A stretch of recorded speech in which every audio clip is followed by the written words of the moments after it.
What's up everybody? We're back at it again here in the Turbo Garage, working on the AZ-1. My goal today is to get this engine back in the car.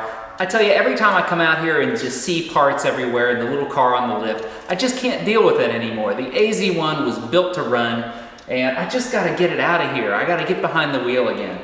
So let's talk about what we gotta do today. So here's where we stand at the moment. Everything is fairly assembled.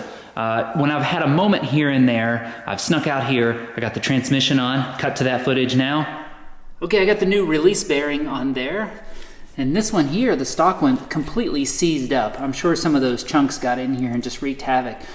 Check out all the gashes and stuff that all that metal flying around in there did. We're just really lucky that it didn't gash a hole into the transmission case and cause a bunch of problems.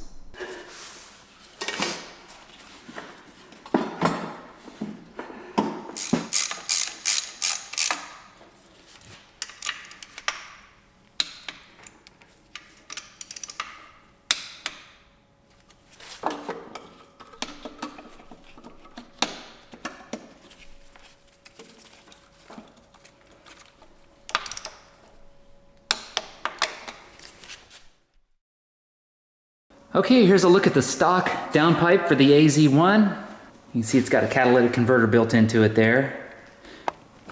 Now the tough thing about the AZ-1 is the space you have to work with this downpipe. Extremely tight going down beside the transmission and that engine and transmission mount. You just don't have a lot of space to work with there. So I think what I'm going to do, since this is a big old beefy unit, it's got this catalytic converter attached, is I'm just gonna port this thing a little bit and give it a little cleanup, hog it out, we'll be good to go. Now we're looking at our Fujitsu Bow exhaust inlet, and so this connects to the end of our downpipe I just showed you. Here's the gasket that comes with this kit. You can see, good match to the flange there. So now what we'll do is put that same gasket on here. And what you see is a nice big lip there. So we'll just grind all this out. Give that a nice smooth path to go through. All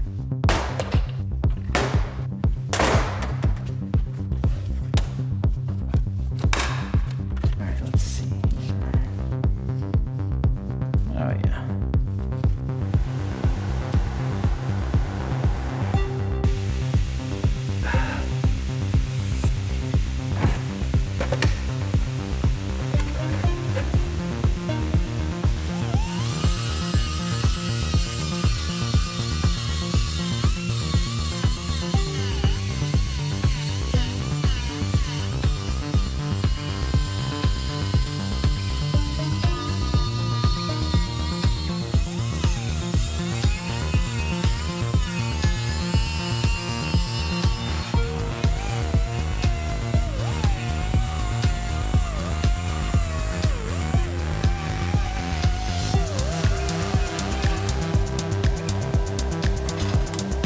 There we go, much better.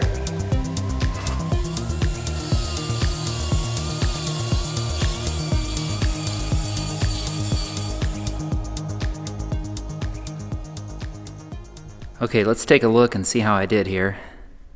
Now it's a more uniform size and all of the edges are nice and smooth as it tapers up to the turbocharger outlet. Look folks, if it gives me 1 horsepower, I'll be thrilled.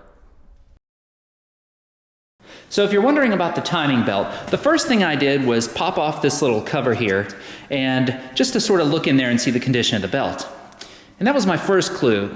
You know, the printing on it looked brand new. And second clue was this sticker here that shows that a reading of 97,542 kilometers.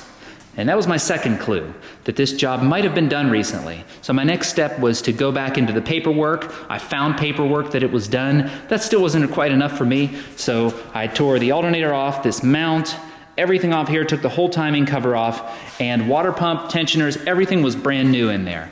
So that's good news that that's all been done, and it was done properly.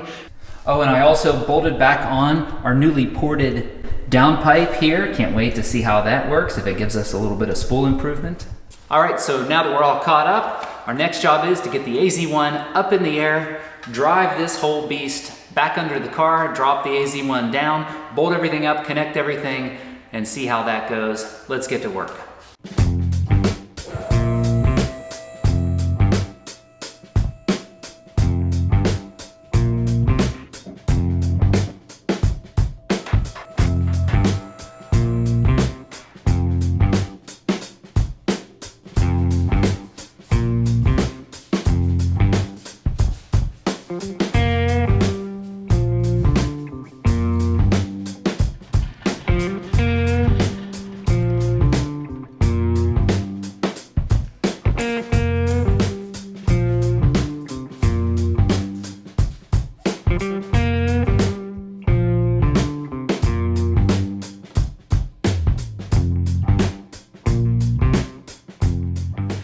So some of you suggested tape marks on the floor so we could line up the little cart when we go to put the engine back in. I really wish I would have thought of that. That was a great idea. When you guys suggested it, I'd already moved it, but so now the fun begins of trying to line this thing up just right.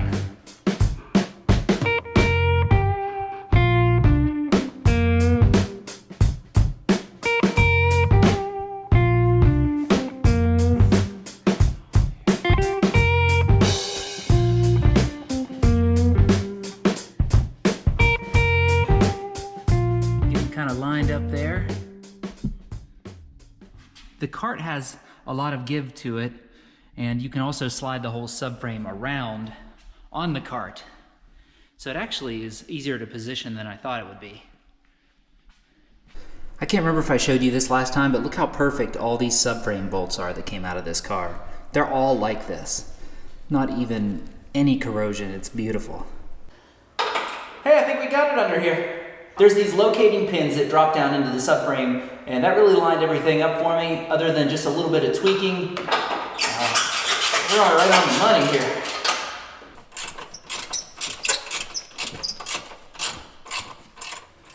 All right, now it's time to head inside and do the engine mount bolt. Going in. Toughie. We've got to get this one all the way through there and all lined up. All right.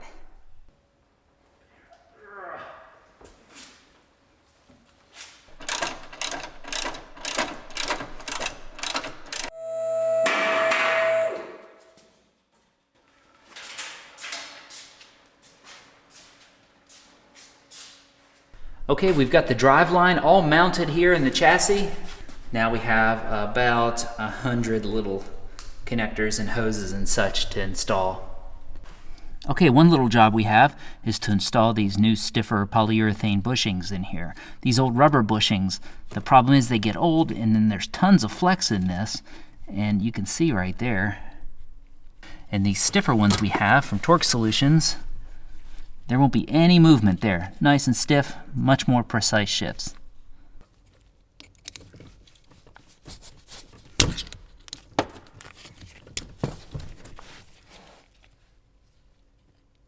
So it's super easy to install these bushings once you have this stock rubber one out of the way. You just drop this on there,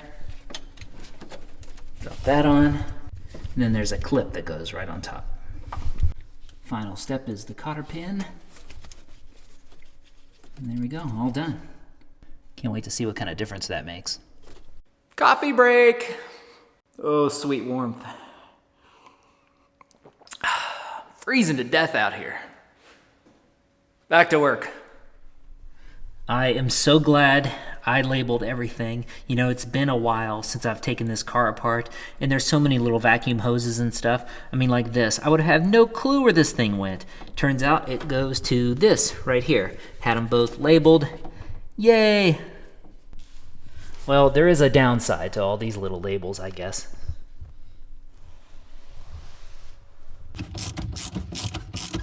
All right, folks, I think all of our work from the access panel here is done.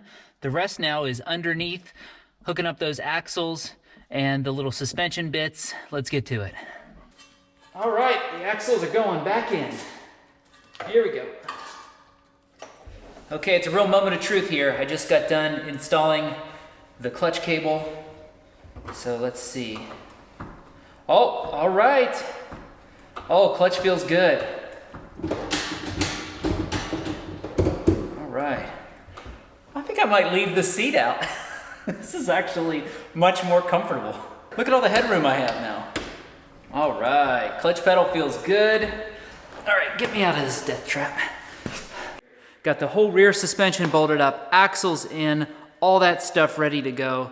Now it's time to pour in some of the good stuff here. This is just what I have left over. I have a few quarts of it, but I know it works great in Mitsubishis. It should be great in the AZ-1 too. Let's pour it in.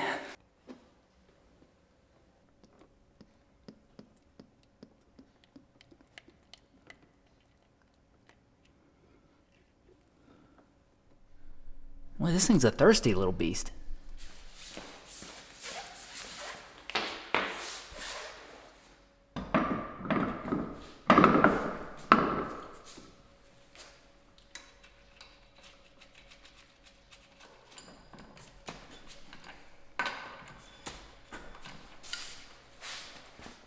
Okay, everybody, I know exactly what you're thinking. What's up, man? No coilovers. Why didn't you install the coilovers? Well, I was going to. I came this close, but the reason I didn't is if you look at them, there's tons of settings. I mean, that bottom part has a, height adjustment. I mean, there's obviously the coil adjustment. There's just a lot going on there. And I was afraid just slapping them on, sort of eyeballing them, it would totally screw up my alignment and everything. My alignment shop is about 60 miles from here. So I think what I'm gonna do is have a little road trip, take the whole setup down there, work with their techs, install it, align it all in one shot, do it right, and then I'll be sure to get that on video. But for now, let's throw that brand new Fujitsu Bow exhaust on. All right, here's a little shot of the old muffler and the new one. Let's check it out.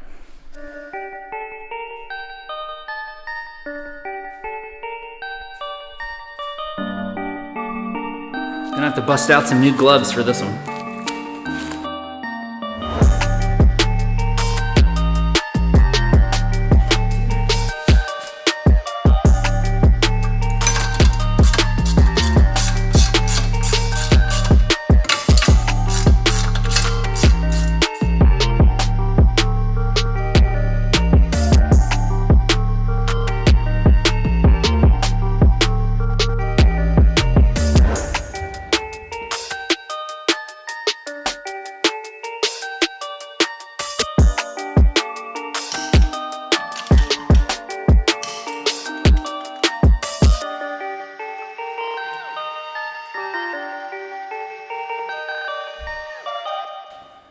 Okay, here goes nothing.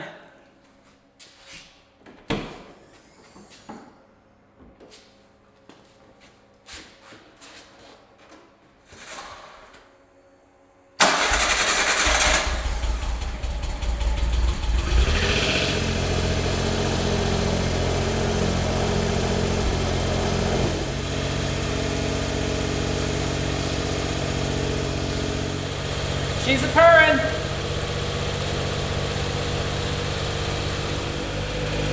I've got all the garage doors open while this thing runs, so it's really steaming out the tailpipe.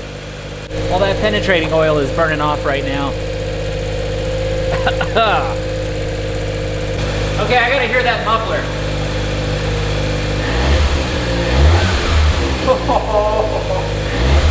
Oh, that sounds great. Oh my goodness, yes. Oh, that's so excellent. All right. Oh, nice. Oh, that clutch is way better than the old one. All right, success. Oh, listen to this beast.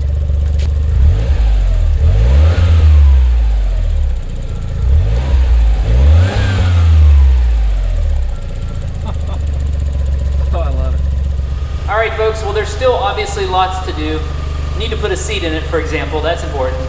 I appreciate all of your awesome support, liking the videos, sharing them, commenting. Please keep it all coming. I love it. With that said, thanks again, folks. We'll see you next time.